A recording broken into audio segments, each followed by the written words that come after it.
message vous est présenté par l'Assemblée chrétienne Le Tabernacle. www.letabernacle.net. David,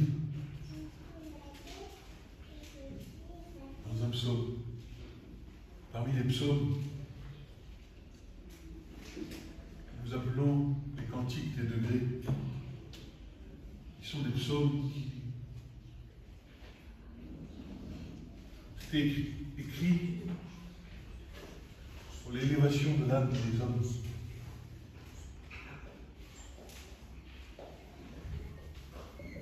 David ou le psalmiste, car son nom n'y est pas mentionné, au psaume 130 nous dit ceci.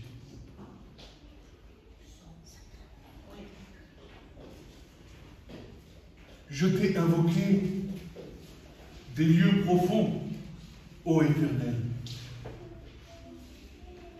Seigneur, écoute ma voix.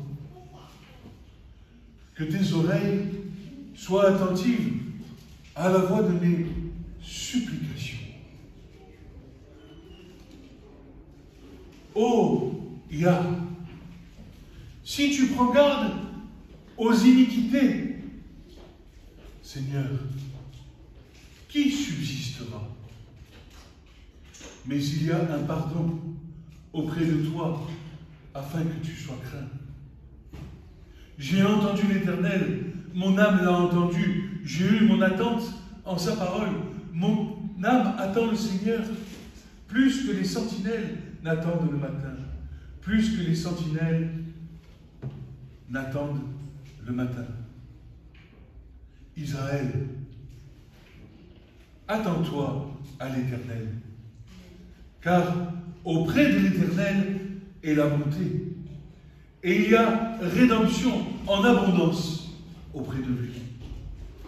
Et lui rachètera Israël de toutes ses iniquités.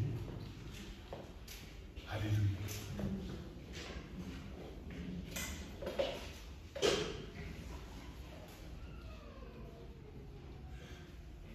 La venue de Jésus, la venue du Messie est une réponse à une attente de la part du peuple d'Israël qui a duré pendant des millénaires.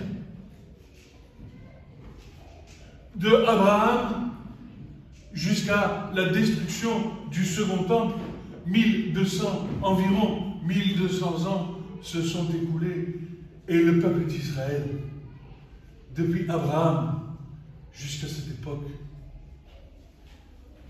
était dans l'attente d'un Messie qui rachèterait les iniquités du peuple. Un Messie qui apporterait le shalom, un Messie qui apporterait la paix.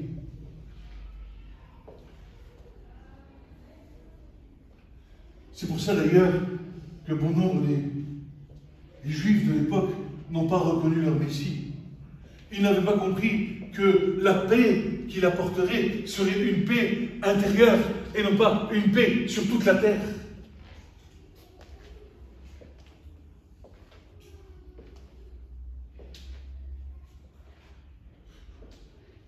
Une des premières prophéties prophétisant la venue de cette paix, nous la retrouvons dans Genèse 49. Genèse 49 qui nous dit ceci. Au verset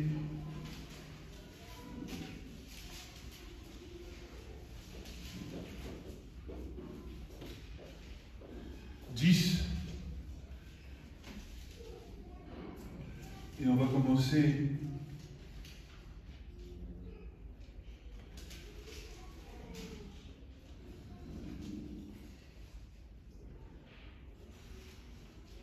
au verset 8. Une prophétie que Jacob donne à ses enfants.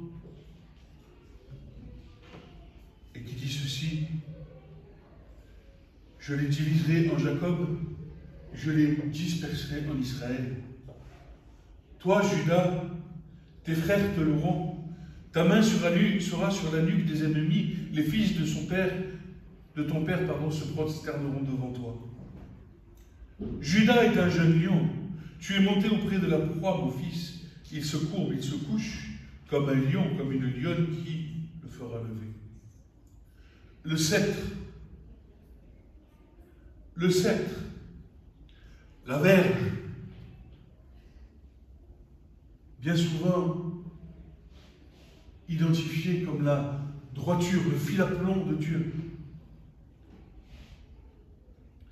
D'entre les pieds, le sceptre ne se retirera point, et le législateur, le bâton de commandement, d'entre ses pieds ne se retirera point, jusqu'à ce que le Shiloh vienne, et à lui sera l'obéissance des peuples. Il attache à la vigne son ânon, et au cep excellent le petit de son ânesse. Il lave dans le vin son vêtement, et dans le sang les raisins de son manteau. Cette prophétie est interprétée par les sages d'Israël comme étant la venue de ce Messie. Une des premières prophéties.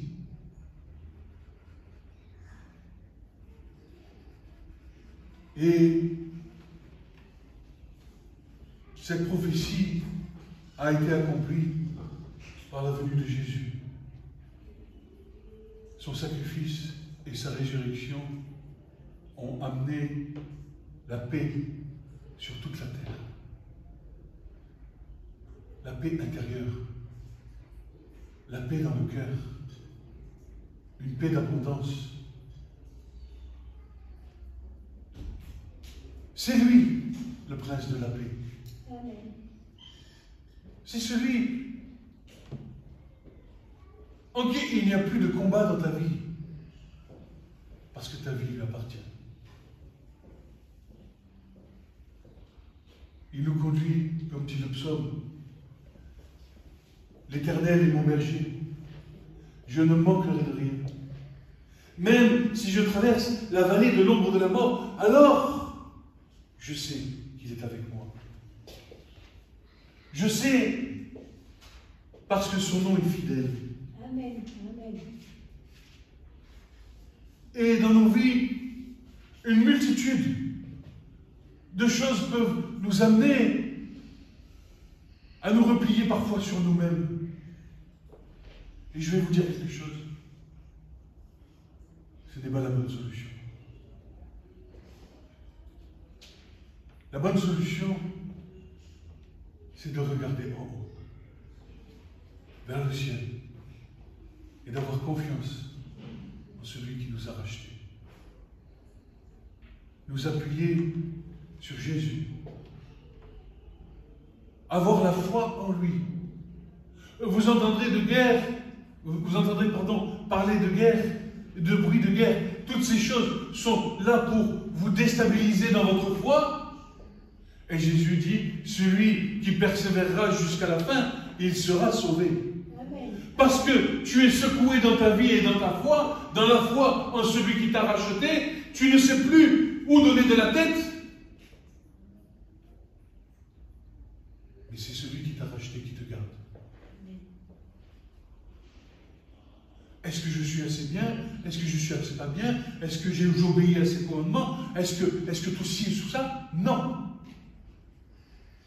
Je le suis parce que je demeure en lui. L'Écriture déclare ceci.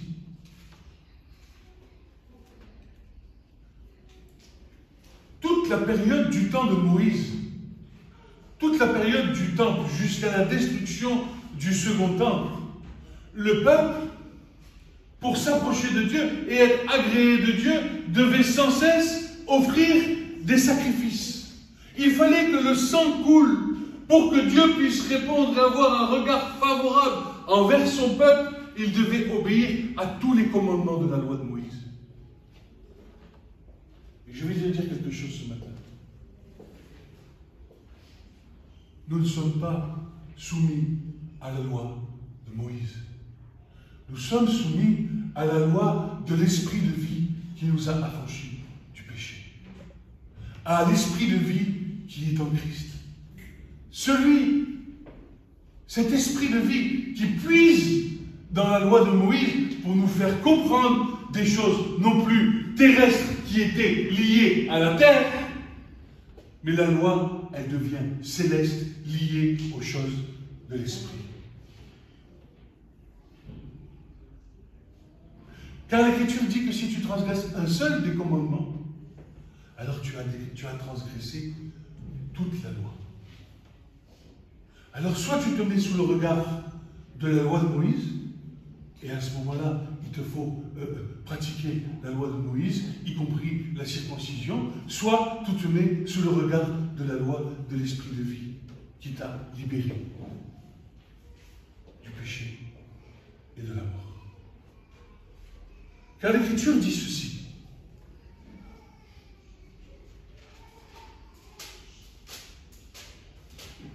Et le titre de ce message, c'est « Rebâtir l'autel de la foi en Yeshua HaMashiach ». L'autel de la foi en Jésus. Bâtir un autel dans l'Écriture, c'est attirer la présence de Dieu au milieu d'un endroit. Bâtir un autel, c'est déclarer le règne souverain de Dieu sur sa création. Bâtir l'autel de la foi en Jésus, c'est garder la foi jusqu'au bout de nos vies. Amen. Car celui qui nous a appelés est fidèle. Amen. Hébreux, chapitre 10.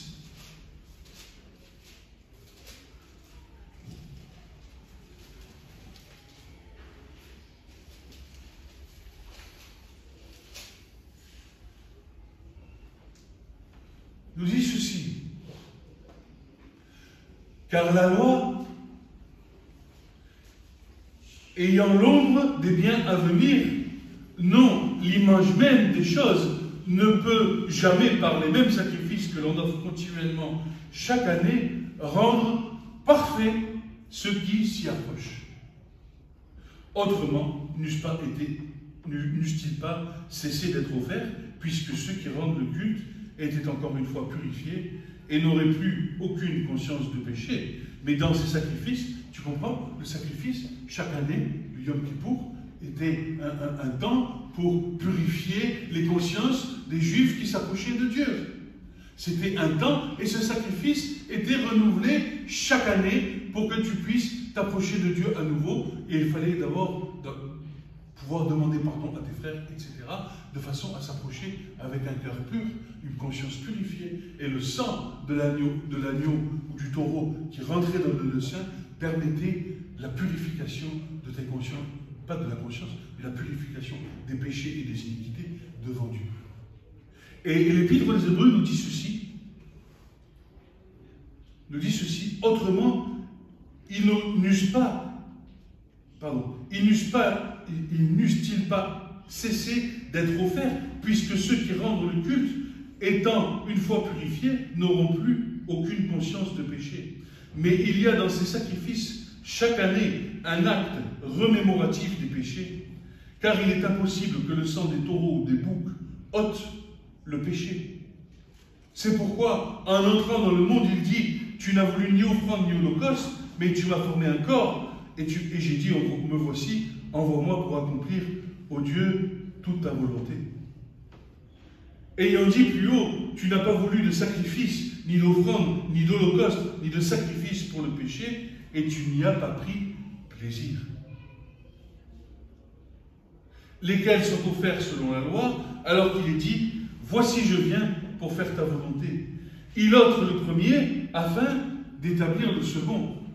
Est-ce que tu comprends? Les sacrifices, le Seigneur, l'Éternel, n'y a pas pris plaisir, mais c'est l'envoi de son Fils auquel, maintenant, l'Éternel a pris plaisir. Car c'est par cette volonté, celle de l'Éternel, celle du Père, c'est par cette volonté que nous avons été sanctifiés par l'offrande du corps de Jésus-Christ, faite une fois pour toutes. Tout sacrificateur se tient chaque jour faisant le service, offrant souvent les mêmes sacrifices qui ne peuvent jamais ôter les péchés, mais celui-ci, ayant par une seule offrande, un seul sacrifice pour les péchés, s'est assis à perpétuité à la droite de Dieu, attendant désormais jusqu'à ce que ses ennemis soient mis pour marchepied de ses pieds. Car par une seule offrande, il a rendu parfait à perpétuité ceux qui sont sanctifiés. Et l'Esprit Saint aussi nous rend témoignage, car après avoir dit « C'est ici l'alliance que j'établirai pour eux en ces jours-là, dit le Seigneur, en mettant mes lois dans leur cœur, je les écrirai aussi sur leurs entendements. » Et il dit « Je ne me souviendrai plus jamais de leurs péchés, ni de leurs iniquités. » Or là où il y a rémission de ces choses, il n'y a plus d'offrande pour le péché. Jésus s'est offert une fois pour toutes. Et il y a donc, mes frères, une pleine liberté pour entrer dans les lieux saints par le sang de Jésus. C'est le chant de ce matin. Par le sang de Jésus. Par le chemin nouveau. Une alliance nouvelle. Chemin nouveau, alliance nouvelle. Vivant, il nous a consacrés au travers du voile, c'est-à-dire sa chair, ayant un grand sacrificateur établi sur la montagne de Dieu, approchons-nous avec un cœur vrai, en pleine assurance de foi, ayant les cœurs par aspersion purifiés d'une mauvaise conscience et le corps lavé d'une eau pure.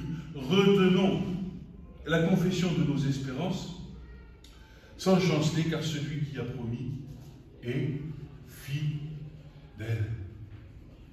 Fidèle. Il est fidèle.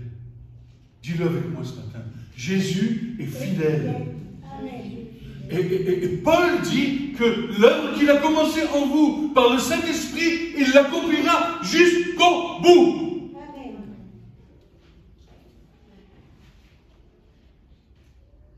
Ne doute pas de l'œuvre de l'Esprit dans ta vie. Ne doute pas. Il y en a un qui se saisit de ton doute, et c'est le diable. Et il t'accuse. Comme Job. Regarde ton serviteur là-bas. Regarde.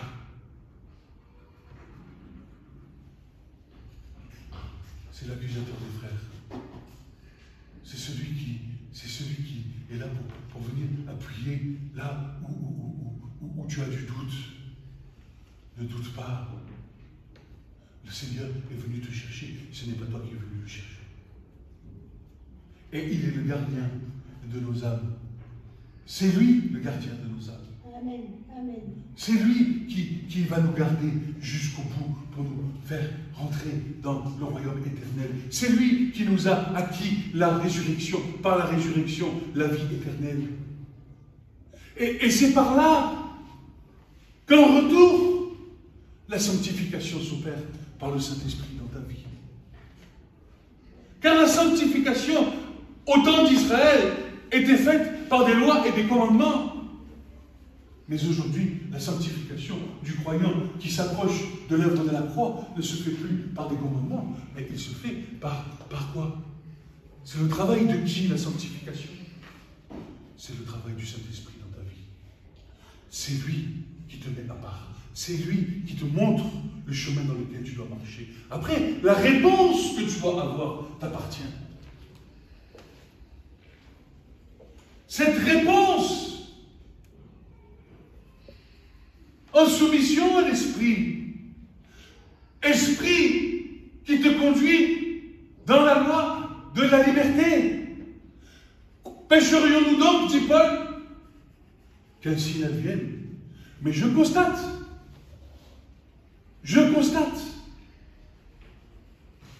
que la loi du péché vit dans mes membres, mais qu'une autre loi, dans laquelle je prends plaisir, selon l'homme intérieur. Et c'est à cette loi dans laquelle toi tu prends plaisir, mon frère, ma soeur, que le Seigneur regarde.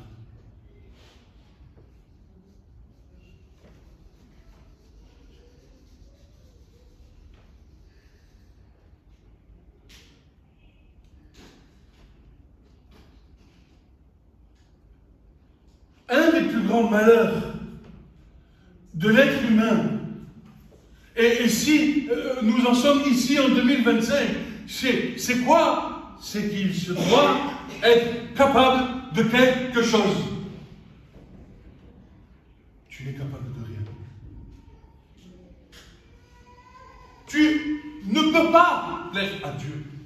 Ta nature humaine est par définition opposée à la nature de Dieu. Tu crois que tu peux plaire à Dieu? Tu rigoles. Si tu plais à Dieu, c'est parce que Jésus t'a racheté et que tu lui appartiens. Celui, regarde ce que dit l'Écriture. Celui qui m'aime, mon Père l'aimera. Croire que nous pouvons être agréables à l'Éternel par nous-mêmes est une grande illusion de l'ennemi, qui par son mensonge et par sa ruse nous éloigne du but qui est en Christ Jésus, notre Sauveur et notre Seigneur. Je répète, croire que nous pouvons être agréables à l'Éternel de par nous-mêmes est une grande illusion de l'ennemi qui ment et qui par sa ruse et son mensonge nous éloigne du but qui est en Christ, notre Sauveur et notre Seigneur. Tu comprends? Ce n'est que par lui que nous trouvons grâce aux yeux de celui qui nous a créés. Ce n'est que par lui que nous sommes capables de nous tenir devant le Père des Lumières, qui dans son grand amour et sa justice nous a rachetés. Il nous a rachetés par son Fils bien-aimé, duquel il est dit, « Voici mon Fils bien-aimé, en qui j'ai mis toute mon affection, écoutez-le. » Amen. Amen. Écoutez-le. Et que dit Jésus? Il dit, « Je suis le chemin, la vérité et la vie. » Écoutez-le. N'écoute pas tes pensées. N'écoute pas les hommes. Écoute Jésus. Amen. J'ai donné ma vie pour toi. Pasteur, le prophète, tout ce que tu veux, le serviteur de Dieu, il n'ira pas donner sa vie pour toi. Il ira donner sa vie, pas forcément pour toi, comme Jésus l'a fait. Je me sanctifie moi-même pour vous. Le Seigneur l'a fait. Matthieu 17, verset 5 nous dit ceci. Comme il parlait encore, une nuée lumineuse les couvrit, et voici, une vie se fait entendre dans la nuée ces paroles. Vous vous souvenez, c'est le mot sur la transfiguration, quand Jacques, Jean et Pierre voient Jésus glorifié, et ils entendent ceci. Celui-ci est mon Fils bien-aimé, en qui j'ai mis toute mon affection. Écoutez-le. L'Écriture est claire. Quoique Jésus fût Fils de Dieu, il confessa devant ses disciples, « Je ne puis rien faire de par moi-même. » Il a été fait semblable à nous.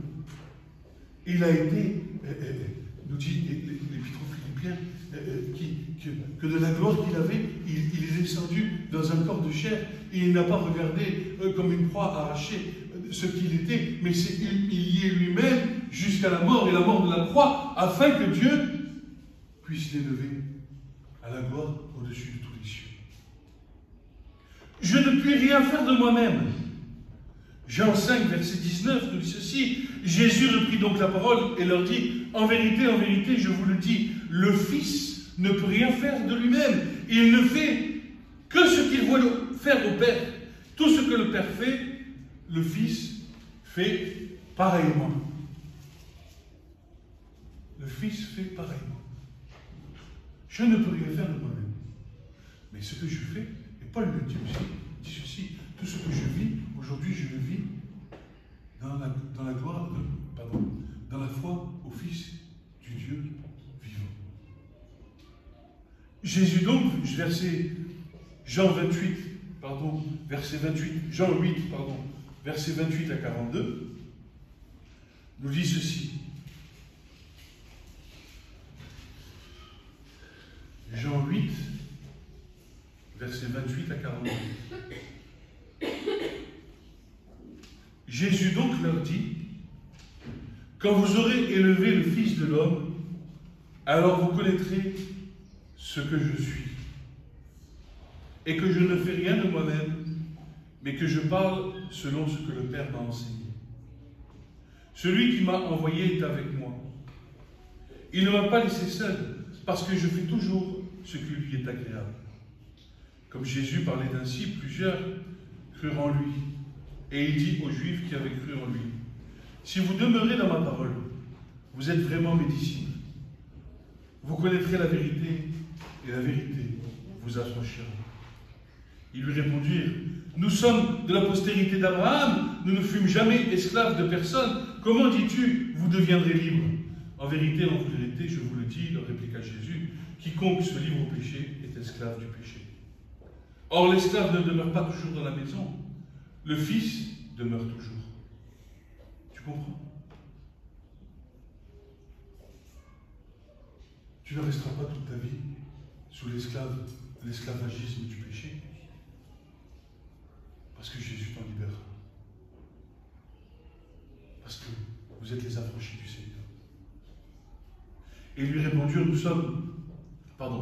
si donc le Fils vous affranchit, vous serez réellement libres. Je sais que vous êtes de la postérité d'Abraham, mais vous cherchez à me faire mourir parce que vous avez entendu de la part de votre Père. Vous cherchez à me faire mourir parce que ma parole ne pénètre pas en vous. Je vous dis ce que j'ai vu chez mon Père, et vous faites ce que vous avez entendu de la part de votre Père. Et ils lui répondirent, notre Père c'est Abraham. Jésus leur dit, si vous étiez enfant d'Abraham, vous feriez les œuvres d'Abraham. Mais maintenant vous cherchez à me faire mourir, moi qui vous ai dit la vérité que j'ai entendue de Dieu. Cela Abraham ne l'a point fait. Vous faites les œuvres de votre Père, et ils lui dirent, nous ne sommes pas des enfants illégitimes, nous avons un seul Père. Et Jésus leur dit, si Dieu était votre Père, vous m'aimeriez, car c'est de Dieu que je suis sorti et que je viens. Je ne suis pas venu de moi-même, mais c'est lui qui m'a envoyé. Et lorsque Jésus pria au moment de la prière sacerdotale, il dit ceci, en Jean 17.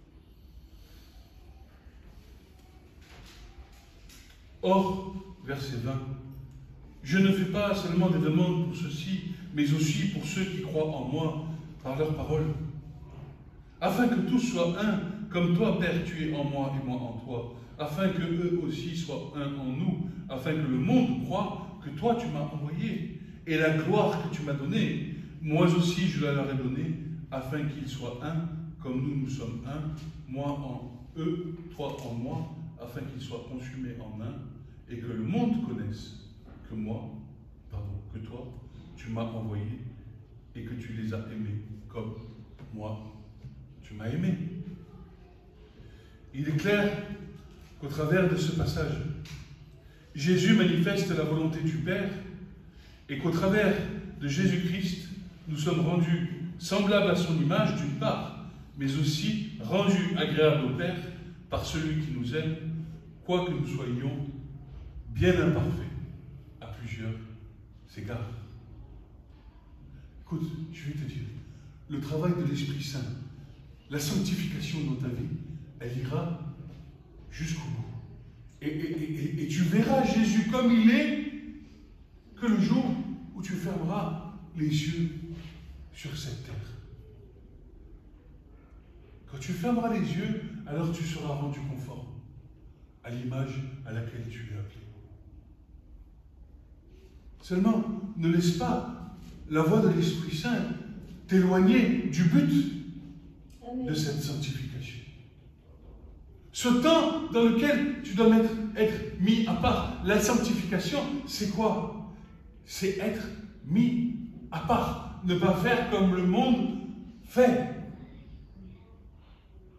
Se garder pur du monde. Pourquoi? Pourquoi? Est-ce que il en va de la révélation du royaume de Dieu sur la terre? Car Jésus ne peut agir qu'au milieu d'un peuple saint, un peuple sanctifié, un peuple mis à part.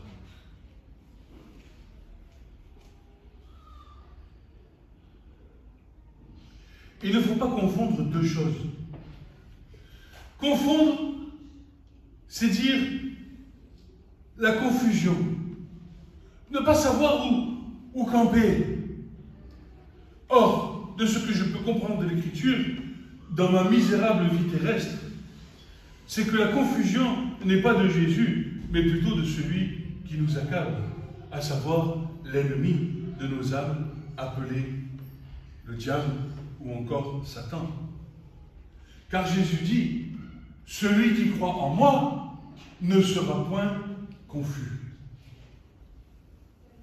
Le diable nous dit ceci,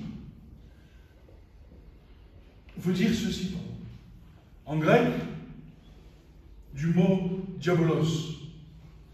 C'est un calomniateur, prompt à la calomnie, accusant faussement, accusateur, médisant.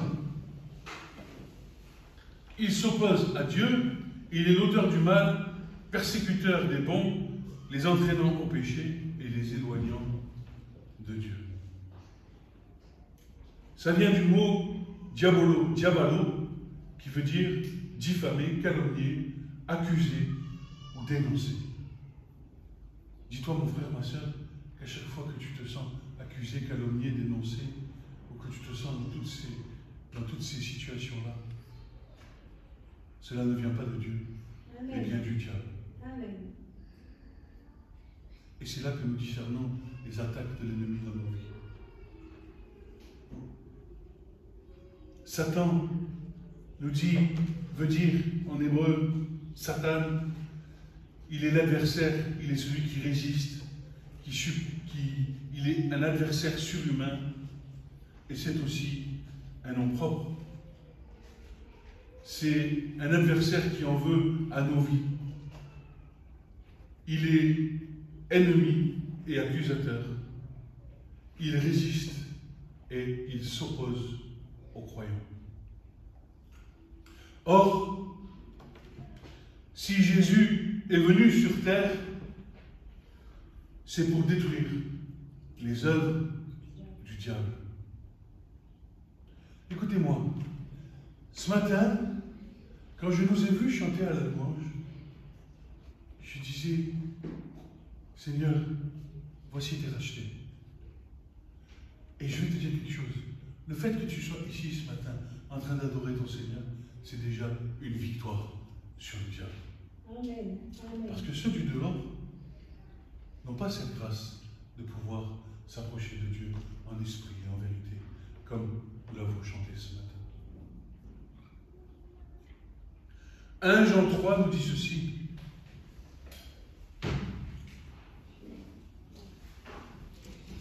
À partir du verset 1, on va faire un peu de lecture de la Bible ce matin. Voyez quel amour le Père nous a témoigné pour que nous soyons appelés enfants de Dieu. Et nous le sommes. Tu vois, c'est pas juste, il nous a appelés enfants de Dieu. Nous le sommes. Si le monde ne nous connaît pas, c'est qu'il n'a pas connu Jésus. Bien-aimés, nous sommes maintenant enfants de Dieu. Et ce que nous serons n'a pas encore été manifesté. Mais nous savons que lorsque cela sera manifesté, nous serons semblables à lui, parce que nous le verrons tel qu'il est. Quiconque a cette espérance en lui se purifie comme lui-même est pur. Quiconque pêche transgresse la loi, et le péché, c'est la transgression de la loi. Or, vous le savez, Jésus est paru pour ôter les péchés, et il n'y a point de péché en lui. Quiconque demeure en lui ne pêche pas. Quiconque pêche ne l'a pas vu et ne l'a pas connu. Petits enfants, que personne ne vous séduise. Celui qui pratique la justice est juste, comme lui-même est juste. Celui qui pêche est du diable, car le diable pêche dès le commencement. Le Fils de Dieu apparu afin de détruire les œuvres du diable. Quiconque est né de Dieu, écoute bien, quiconque est né de Dieu ne pratique pas le péché, parce que la semence de Dieu demeure en lui, et il ne peut pécher parce qu'il est né de Dieu. C'est par cela que se font reconnaître les enfants de Dieu et les enfants du diable. Quiconque ne prenait, pardon, et les enfants du diable.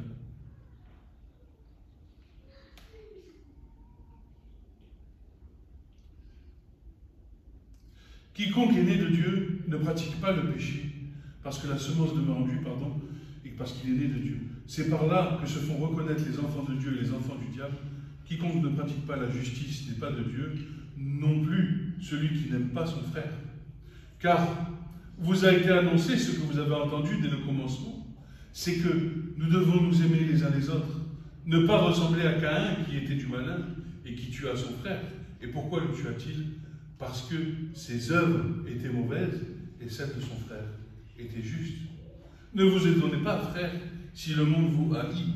Nous savons que nous sommes passés de la mort à la vie parce que nous aimons les frères. Celui qui ne l'aime pas demeure dans la mort. Quiconque haït son frère est un meurtrier, et vous savez qu'aucun meurtrier n'a la vie éternelle demeurant en lui. Nous avons connu l'amour en ce qu'il a donné sa vie pour nous. Nous aussi, nous devons donner nos vies pour les frères. Si quelqu'un possède des biens du monde et que, voyant son frère dans le besoin, lui ferme ses entrailles, comment l'amour de Dieu peut-il demeurer en lui? Petits enfants, n'aimons pas en parole avec la langue, mais en action et en vérité. Par là, nous connaîtrons que nous sommes de la vérité et nous rassurerons nos cœurs devant lui. Car si notre cœur nous condamne, Dieu est plus grand que notre cœur et il connaît toutes choses.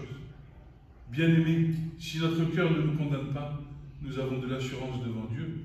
Quoi que ce soit que nous demandions, nous le recevons de lui, parce que nous gardons ses commandements et que nous faisons ce qui lui est agréable. C'est ici son commandement, que nous croyons, c'est ici son commandement, que nous croyons au nom de son Fils Jésus-Christ et que nous nous aimions les uns les autres selon le commandement qu'il nous a donné. Celui qui garde ses commandements demeure en Dieu et Dieu en lui, et nous connaissons qu'il demeure en nous par l'Esprit qu'il nous a donné. Par l'Esprit qu'il nous a donné. Et je vais insister sur un point, c'est que si ta vie ne change pas, si ta vie demeure à l'état de ceux du jour où tu dis l'avoir rencontré, et que les fruits de l'esprit ne se manifestent pas, je te demande de te poser la question si l'esprit conduit ta vie. Examine-toi toi-même de savoir si ta vie est conforme dans la marche avec le Saint-Esprit. Saint-Esprit qui nous conduit dans la justice de Dieu.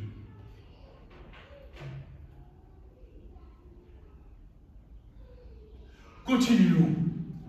Toute l'Écriture parle à cause du péché de l'homme, qu'un jour viendra la paix, car l'Éternel, c'est ce que je disais au début, aura racheté son peuple. Si pendant de nombreuses années, entre 1200 et 1250 ans, le peuple d'Israël, semence d'Abraham, était sanctifié, c'est-à-dire mis à part par la loi et les commandements de la part de l'Éternel, en vue du rachat qui se faisait de manière temporelle et imparfaite au travers du sang, désormais, le rachat par le sang de la nouvelle alliance, lui, est parfait. Le salut éternel en Yeshua nous est donné, car lui-même est éternel. Lui-même, écoute bien, si l'éternel, si l'esprit de celui, c'est ce que dit Paul, si l'esprit de celui qui a ressuscité Christ vit en vous, alors il vous ressuscitera aussi au dernier jour. Écoute, c'est juste de savoir si l'Esprit de Dieu vit en toi ou pas. Amen. Si l'Esprit de Dieu vit en toi, alors il fera l'œuvre jusqu'au bout pour que tu départs au royaume éternel. Et s'il ne vit pas en toi, il te faut te poser la bonne question. Et ce n'est pas mauvais, parce que Jésus ne refuse rien à celui qui le lui demande. Comment crois-tu, écoute, si au temps du temple d'Israël, Dieu ne répondait qu'à son peuple, le seul vrai Dieu, le Dieu saint, le Dieu créateur de la terre et des cieux, ne répondait à son peuple qu'à cause des sacrifices qui étaient faits? C'est une question que je me suis posée d'ailleurs. C'est une question que je me suis posée dans ma vie. J'ai dit, comment le païen de dehors, Dieu peut lui répondre alors que, pardon, que le sang de Jésus n'a pas coulé? Je pose la question. Comment un païen qui est dehors peut s'adresser à Dieu et Dieu peut lui répondre si cette personne-là n'a pas reconnu le sang de Jésus? Je me suis dit, mais comment Dieu fait? Ben, tout simplement de la même manière qu'il fait aujourd'hui avec Israël. C'est l'œuvre rédemptrice de Jésus pour tous les hommes. Les hommes peuvent s'approcher de Dieu, même s'ils ne le connaissent pas, à cause de ce sang qui purifie toute la création. C'est pour ça que Dieu répond. Et c'est pour ça que nous pouvons avoir part au salut. C'est-à-dire qu'après, le travail de l'Esprit Saint nous amène à la croix, et puis le baptême, et puis le lieu saint, puis la vie de l'Esprit dans l'Esprit Saint. Si la communion était possible entre Israël et son Dieu à cause du temple, désormais, c'est à cause de l'œuvre de la croix que les hommes, tout homme, toute femme, de toute nation, peuvent s'adresser à Dieu. Et enfin, laisser l'Esprit Saint les reconnaître, les convaincre de péché, de justice et de jugement.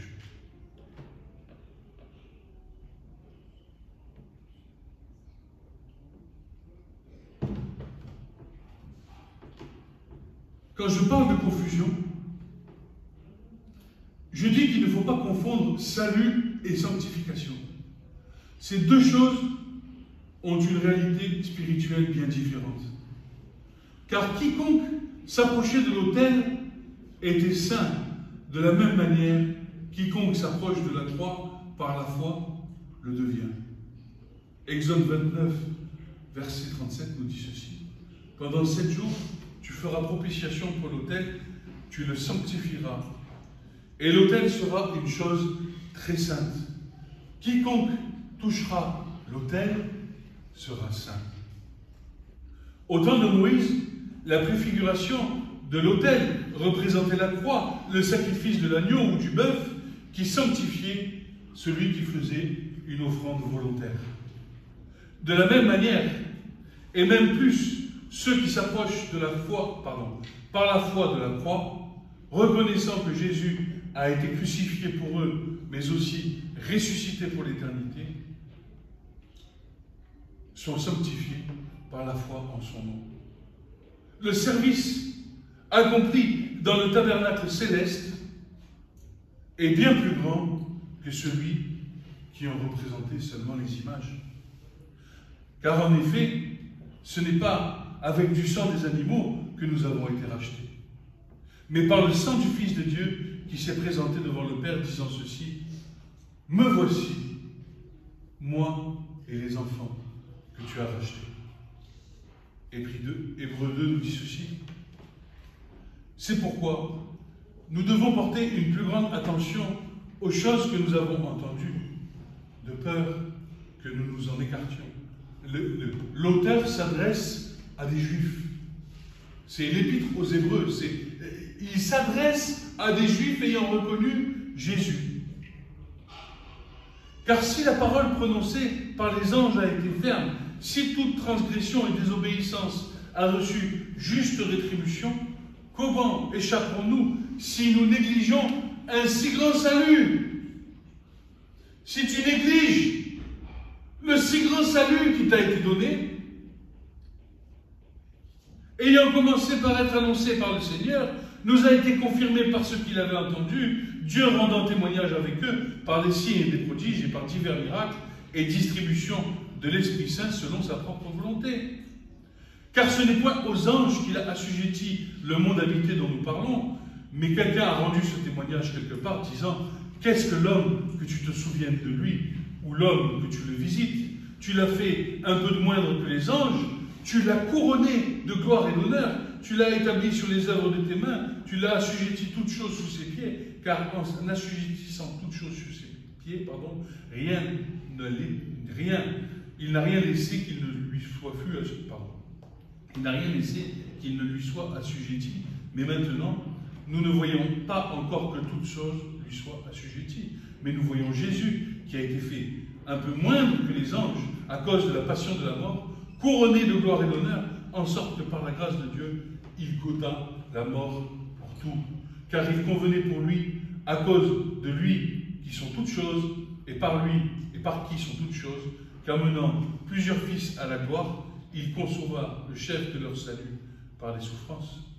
Car, et celui qui sanctifie, et ceux qui sont sanctifiés sont tous d'un, c'est pourquoi il n'a pas honte de les appeler frères, disant, j'annoncerai ton nom à mes frères, au milieu de l'assemblée, je chanterai tes louanges. Et encore, moi je me confierai en lui, et encore, me voici, moi et les enfants que Dieu m'a donnés. Donc, puisque les enfants ont eu part au sang et à la chair, lui aussi, semblablement, y a participé, afin que par la mort, il rendit impuissant celui qui avait le pouvoir de la mort, c'est-à-dire le diable.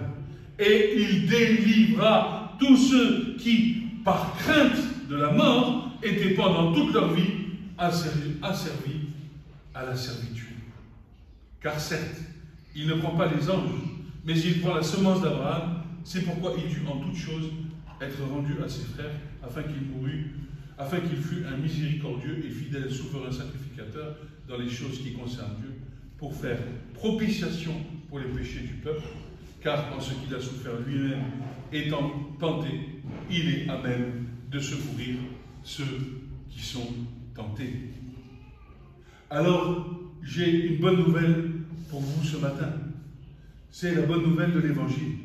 Tu as été sauvé, ce salut est éternel, et à cause de cela, la révérence envers notre Sauveur lui est due, et ce qui nous amène dans le chemin de la sanctification.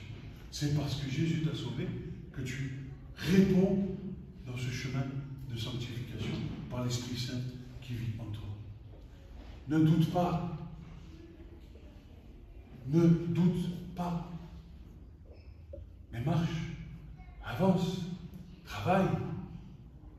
Écoute ce que l'Esprit Saint te dit pour t'amener dans la sanctification. Non pas pour que tu puisses faire quoi? Témoigner de la vie de Jésus dans ce monde. Être mis à part, c'est se mettre dans des valeurs qui sont à part et dans lesquelles aujourd'hui tu témoignes au monde que Jésus vit en toi. Parce que tu pratiques les mêmes choses que Jésus. Et je vais te dire que ta foi manifeste les œuvres de Jésus dans ta vie. Tu ne peux pas dire j'ai la foi et derrière ne pas avoir les œuvres. Les œuvres qui jaillissent du fruit de l'Esprit. sont la paix, la joie, la bonté, la longanimité, la patience, l'amour envers tous ceux qui sont dehors.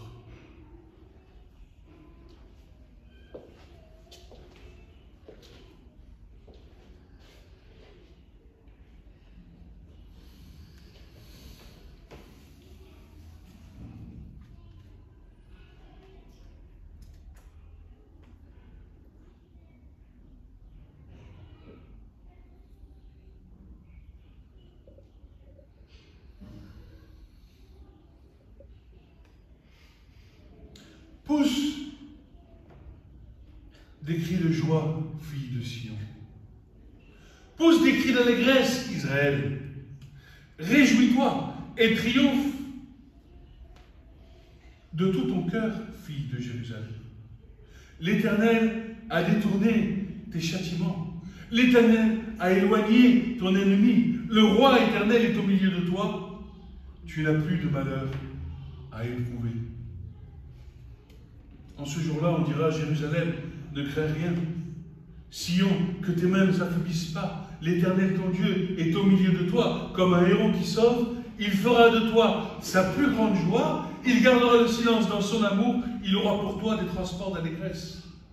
Je rassemblerai ceux qui sont dans la tristesse, loin des fêtes solennelles. Ceux qui sont sortis de ton sein, l'opprobre pèse sur eux. Voici en ce temps-là, j'agirai contre tous tes oppresseurs. Je délivrerai les boiteux, je recueillerai ceux qui sont chassés. Je ferai d'eux un sujet de louange et de gloire dans tous les pays où ils sont en opprobre. En ce temps-là, je vous ramènerai. En ce temps-là, je vous rassemblerai, car je ferai de vous un sujet de gloire, une louange parmi les nations, pour tous les peuples de la terre.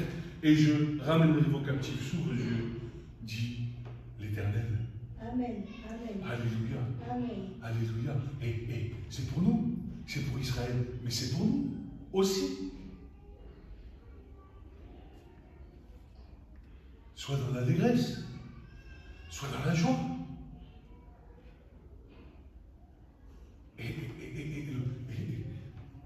Tu sais, bon, aujourd'hui ça se perd un petit peu, mais quand tu fais un cadeau à un enfant, cet enfant il est tellement plein de joie qu'il est prêt à tout pour toi. Il est prêt à tout.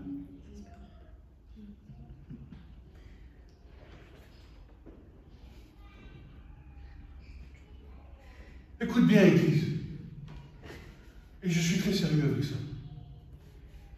La sanctification n'est pas une forme de religiosité, de rite, de flagellation de chair, d'apparence trompeuse, de mensonges cachés ou de vérité à demi dévoilée.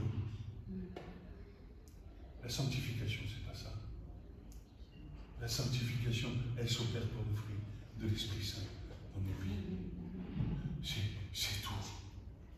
Et tant que tu n'auras pas compris ça, tant que tu essaieras de par tes propres forces, essayer de, si je peux, si j'arrivais seulement, mais tu es perdu, mon frère, ma soeur. Parce que tu n'arriveras à rien, parce que le Seigneur a des temps ordonnés pour chacun d'entre nous. Parce qu'il connaît nos cœurs, aussi tortueux qu'ils soient.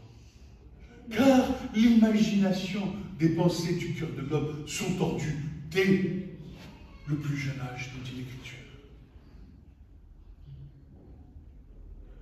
Laisse-toi pétrir. Laisse-toi conduire par l'Esprit Saint. Ne désire pas obtenir ce que le Seigneur ne t'a pas encore donné. Cours après. Et sois dans l'élan, mais ne fais pas semblant de l'avoir reçu, parce que tôt ou tard, tu chuteras et tu auras des difficultés pour revenir envers le Seigneur. Laisse l'Esprit Saint te pétrir.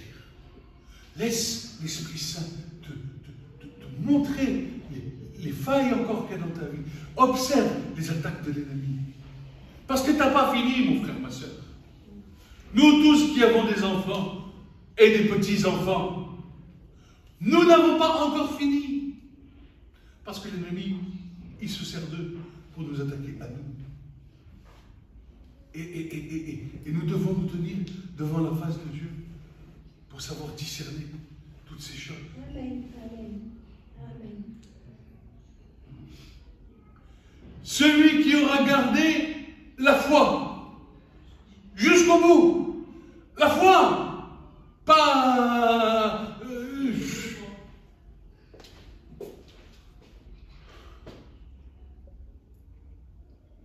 je sais pas... Non, t'es pas... Non, tu n'es pas agréable à Dieu. De par toi-même. Mais parce que Jésus vit en toi. C'est ça, mais c'est ça la foi. T'as pas compris? La foi, c'est parce que Jésus vit en toi que tu es agréable à Dieu. Et c'est ce qui s'appelle avoir la foi en Jésus, que beaucoup renient. Beaucoup renient cette foi. Oh, mais c'est trop facile. Quoi, trop facile? Trop facile. Trop facile de garder la foi jusqu'au bout.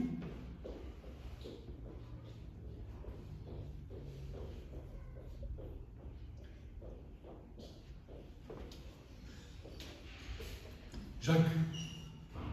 J'ai une sœur ici qui aime bien Jacques.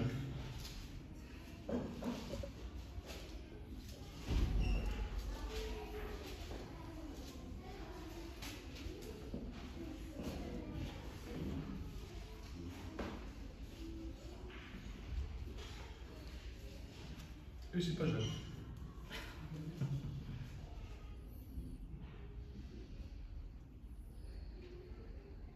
Ça peut être Jacques aussi. On va faire Jacques et Pierre. Ça vous va? Donc Jacques a dit: bienheureux est l'homme qui endure la tentation, car quand il aura été manifesté fidèle par l'épreuve, il recevra la couronne de vie qu'il a promise à ceux qui l'aiment. Fidèle par l'épreuve. Les flots de la mer s'abattent sur toi. La tempête fait rage. Mais tu fais fi de toutes ces choses et tu fais confiance au Seigneur. Amen. Alors c'est là que tu es manifesté, que ta foi est éprouvée. Et c'est là où je vais aller voir Pierre, qui nous dit ceci.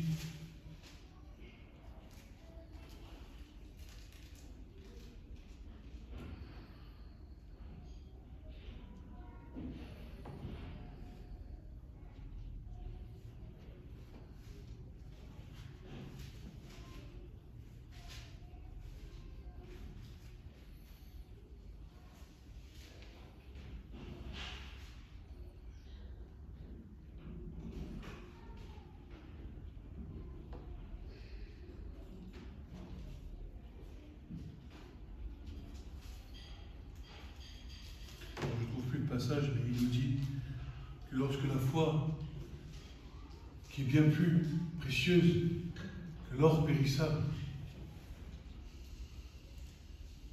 elle est bien plus précieuse que l'or qui périt. Pierre 1, verset 7.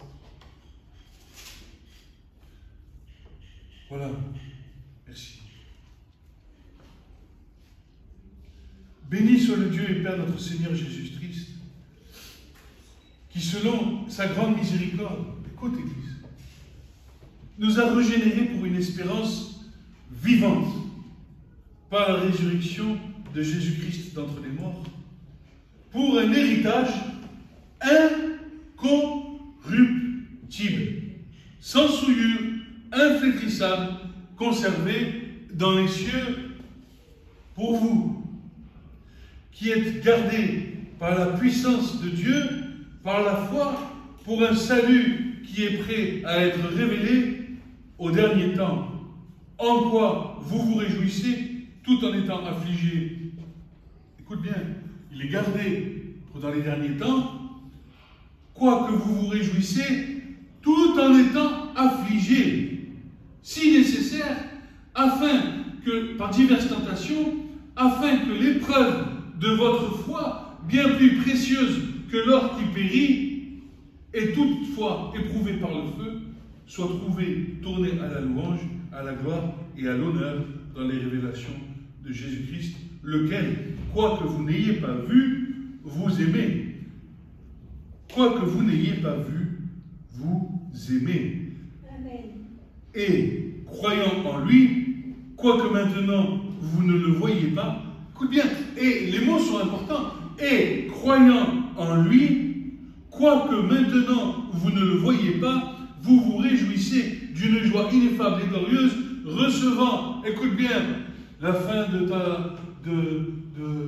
ton obéissance, la fin de tout ça. Mais tu ne peux pas obéir à la loi de Dieu. Jésus dit, je ne suis pas venu abolir la loi, je suis venu l'accomplir. Si tu veux accomplir la loi de Dieu, ben va à la croix.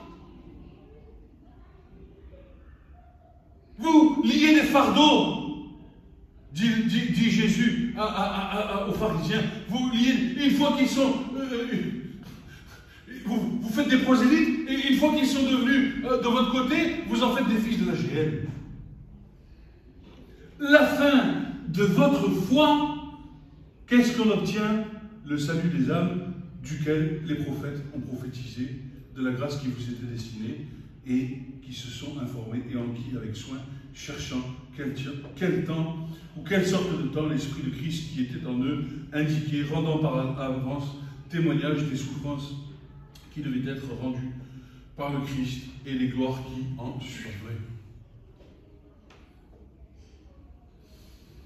Ne porte pas les fardeaux que tu ne dois pas porter.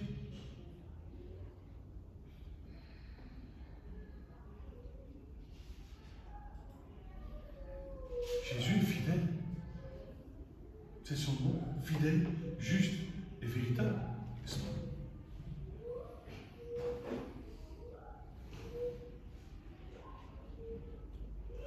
La sanctification est donc le travail attribué à l'Esprit Saint qui nous a été donné gratuitement par Dieu en Yeshua, tantôt d'une mesure pour l'un, tantôt d'une mesure pour l'autre, afin que, comme Jésus le dit lui-même, pourquoi il dit ça? Vous êtes le sel de la terre. Vous êtes le sel de la terre. Vous êtes la lumière du monde. Si vous êtes le sel de la terre, mais si le sel perd sa saveur, avec quoi sera-t-il salé? Il n'est plus bon à rien et jeté au dehors, à être foulé par les hommes. Vous êtes la lumière du monde. Une ville située sur une montagne ne peut être cachée. Aussi, n'allume-t-on pas une lampe pour la mettre ensuite sous le boisseau, mais sur le pied de la lampe, et elle luit pour tous ceux qui sont dans la maison. Ainsi en est-il de la sanctification. Elle est au même titre qu'elle est pour Israël une marque, une différence entre ceux du monde et ceux du dedans. Comme le dit l'apôtre Paul, aussi toute la création attend avec un vif désir la révélation des fils de Dieu, de ceux qui ne transportent pas les mêmes valeurs que ceux qui ne sont pas régénérés par l'Esprit. Je répète, la sanctification est l'œuvre exclusive du Saint-Esprit dans la vie du croyant. En collaboration avec Dieu, nous sommes collaborateurs avec l'Esprit Saint. Soit nous marchons, soit nous ne marchons pas. Mais ça n'empêche pas l'Esprit Saint de continuer à nous pousser vers l'obéissance qui nous conduit vers la sanctification, pour marquer la différence entre ceux du dedans et ceux du dehors. C'est, eh oui, écoute bien l'Église, écoute bien, la sanctification est l'œuvre exclusive du Saint-Esprit dans la vie du croyant, car c'est lui qui fait le vouloir et le faire, celui qui nous montre le chemin dans lequel nous devons marcher. Amen. Il ne parle pas de lui-même, mais il prend de ce qui est à Jésus et l'annonce. La vraie question est de dire, mais qu'est-ce qui appartient à Jésus? Eh bien, la réponse est claire. Matthieu 5, 17 à 20. Ne croyez pas que je sois venu abolir la loi ou les prophètes. Je ne suis pas venu pour abolir, mais pour accomplir. Car, je vous le dis en vérité, tant que la ciel et la terre ne passeront point, il ne disparaîtra pas de la loi un seul iota, un seul trait de lettre, afin que tout, jusqu'à ce que tout soit arrivé. Quiconque supprimera l'un de ces plus petits commandements et enseignera à faire aux hommes de même sera appelé plus petit dans le royaume des cieux. Mais celui qui les observera, les enseignera à les observer, celui-là sera appelé grand dans le royaume des cieux. Car je vous le dis, si votre justice ne dépasse pas celle des scribes et des pharisiens, vous n'entrerez point dans le royaume des cieux. Une autre question de ce verset ressort de là. Si le pharisien pensait être juste à cause de la loi, tu comprends, Jésus dit, voilà, celui qui supprime ces choses-là n'entre pas dans le royaume des cieux, mais derrière il dit, car je vous dis, si votre justice ne surpasse pas celle des scribes et des pharisiens, pourtant les scribes pharisiens enseignaient les commandements, ils les enseignaient à faire de même, mais ça ne suffisait pas. Donc la question qui vient là, c'est si le pharisien pense être juste à cause de la loi, il se trompe, car Jésus est venu apporter une dimension plus grande de la loi devant le Père. Non pas une loi qui est dans la lettre qui tue, mais plutôt dans une loi de l'esprit qui vivifie. C'est pour ça que la loi de Moïse s'attachait au premier Adam, mais que le second Adam devint lui un esprit vivifiant. Les paroles que je vous ai dites, dira Jésus, sont esprit et vie. En offrant sa vie en rédemption pour tous, Jésus conduit son peuple hors de la captivité, du péché et de la mort. L'œuvre est accomplie, elle est immuable. Dire ou penser le contraire, c'est réduire à néant le sacrifice de Jésus. Maintenant, le fruit de ce sacrifice produit inévitablement dans le croyant, ayant reçu l'Esprit de Dieu, la sanctification. Si tu vois un frère, une sœur qui marche de travers dans le monde, qui fait n'importe quoi de sa vie et qui te dit qu'il appartient à Jésus, c'est faux. C'est de livrer. Donc il n'appartient pas à Jésus. Qu'il se repente et que le Seigneur, dans sa grâce, lui accorde un nouveau souffle de vie, un esprit qui le conduit à la repentance, un esprit qui le conduit à la vie. Écoute, Église, parce que c'est important. Il faut faire la différence entre le véritable croyant, sauvé et né de nouveau, et le croyant qui se dit être croyant, qui n'est pas né de nouveau et qui n'a pas reçu l'Esprit, et par définition, qui n'est pas sauvé. Car celui qui n'a pas l'Esprit de Christ ne lui appartient pas. Amen. Amen. Amen. Il faut faire la différence. Et nous qui enseignons, et nous qui parlons, il faut faire la différence. À qui nous nous adressons? Sinon tu sèmes la confusion dans la vie des gens. Dans la vie des hommes et des frères et des sœurs. Tu sèmes la confusion, mon frère, ma sœur. Il faut être clair.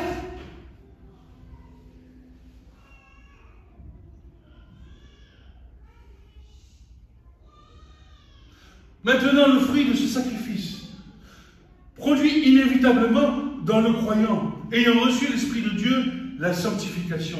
Cette dernière est clairement visible chez le croyant, car comme le dit Jésus, nous sommes le sel de la terre. Le travail de l'Esprit Saint en nous est un travail de longue haleine, mais nous sommes assurés que quoi qu'il en soit, il fera le travail jusqu'au bout pour le jour du Seigneur. 1 Thessaloniciens 5 nous dit ceci: pour ce qui est des temps et des moments, vous n'avez pas besoin, frères, qu'on vous en écrive, car vous savez bien vous-même que le jour du Seigneur viendra comme un voleur dans la nuit. Quand les hommes diront paix et sûreté, alors une ruine soudaine les surprendra, comme des douleurs de l'enfantement suprême, la femme qui est enceinte, ils n'échapperont point. Mais vous, frères, vous n'êtes pas dans les ténèbres, pour que ce jour vous surprenne comme un voleur. Vous êtes tous des enfants de la lumière et des enfants du jour. Nous ne sommes point de la nuit, ni des ténèbres. Ne dormons donc pas comme les autres, mais veillons, soyons sobres, car ceux qui dorment la nuit et ceux qui s'enivrent la nuit. Nous sommes du jour, soyons sobres, ayant revêtu la cuirasse, écoute bien, la cuirasse de la foi et de l'amour, ayant pour casque l'espérance du salut. Écoute bien, l'espérance du salut, c'est pas quelque chose, oh ben oui, j'espère d'être sauvé. Non, non, l'espérance du salut, c'est l'assurance d'être sauvé, la bienheureuse assurance, je marche tout joyeux vers les cieux.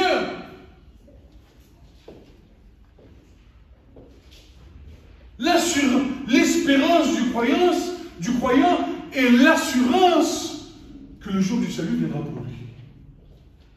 Si tu doutes, tu marcheras de travers. Tu ne manifesteras pas le fruit de l'esprit sur la terre. Tu ne manifesteras pas les fruits du royaume sur la terre. Parce que Satan t'aura lié.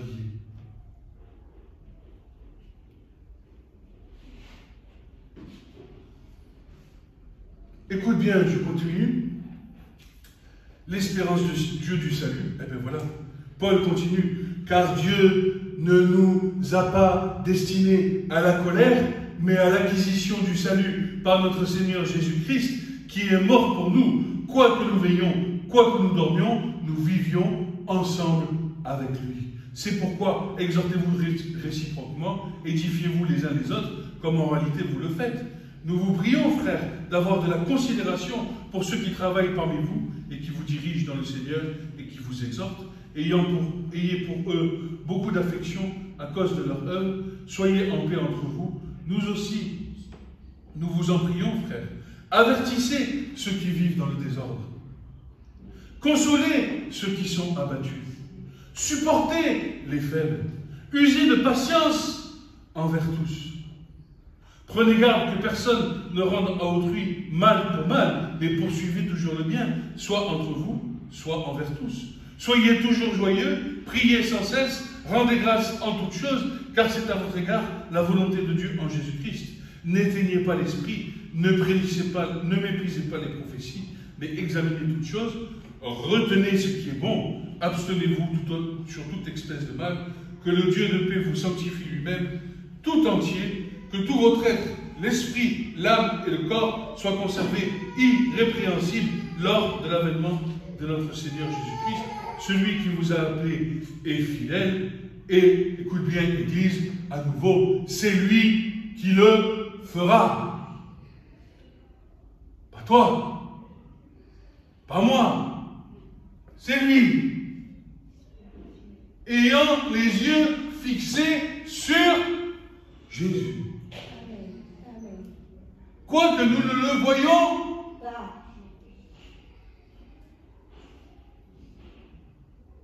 ayant les yeux fixés sur Jésus. Et alors, je vais te dire quelque chose. Les fardeaux que tu portes, tu ne les porteras plus. Amen. Venez à moi, vous tous qui êtes chargés, vous fatiguez, et je vous donnerai du repos. Merci Seigneur. Je vous conjure, par le Seigneur, écoute bien, parce que Paul insiste. Paul a reçu des choses dans l'esprit, et il nous les communique. Et il dit ceci, il prend garde, il dit, je vous en conjure par le Seigneur, que cette lettre soit lue à tous les frères, et que la grâce de notre Seigneur Jésus, soit avec vous. Amen. Est-ce que c'est clair? Est-ce que vous sortez de là éclairci? Le salut d'un côté, la sanctification de l'autre, deux chemins qui vont au bout se retrouver, mais qui sont indépendants les uns des autres. Le royaume des cieux. Qu'est-ce que dit Jean? Jean dit, au moment où il est en train de baptiser, il dit quoi? Repentez-vous, car le royaume des cieux est proche. Qu'est-ce que dit Jésus? Le royaume de Dieu est au milieu de vous. On ne dira pas, il est ici ou il est là. Il est au milieu de vous. La sanctification de l'Église, elle est faite pour manifester le royaume de Dieu sur la terre. Ni plus, ni moins. Amen. Amen. Ce message vous a été présenté par l'Assemblée chrétienne Le Tabernacle. www.letabernacle.net